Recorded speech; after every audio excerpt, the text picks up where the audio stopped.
parlarem com és la nostra galàxia i la compararem amb altres galàxies.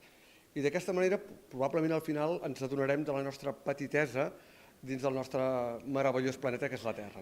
Anirem comparant diferents objectes, comencem amb el Sol, el sistema solar, i a partir d'aquí ens anirem allunyant i acabarem intentant mostrar com és d'immens i desconegut l'univers. Però jo sempre que he vingut aquí he trobat un interès molt important i unes preguntes també que demostren que darrere d'aquelles persones hi ha un coneixement bàsic.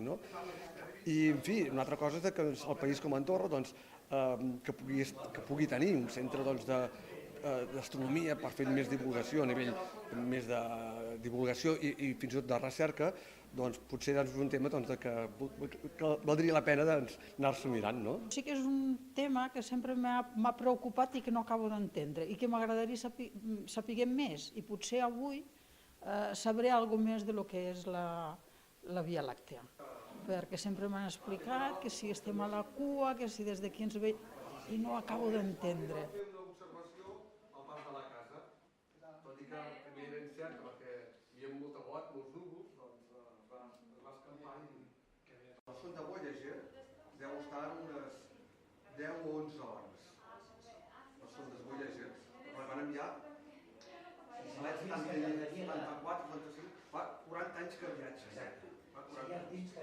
Suposo que ens donarà aquelles curiositats i aquella part interessant, el que nosaltres veiem a l'ull nu, som sempre la Fundació Ibèrica d'Andorra que vol fer activitat i que vosaltres la podeu gaudir. I no tan sols la Fundació, sinó també l'associació.